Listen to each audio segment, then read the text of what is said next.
सुनिए,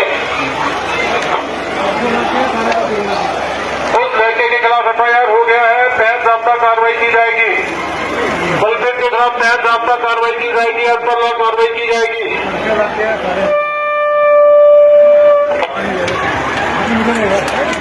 मजिस्ट्रेट डोडा, इसी डोडा साहब के ऑर्डर से कस्बा बाजार बटवा में कर्फ्यू लागू कर दिया गया है। तमाम लोगों से आग्रह है कि अपने अपने घरों की ओर रवाना हो जाए।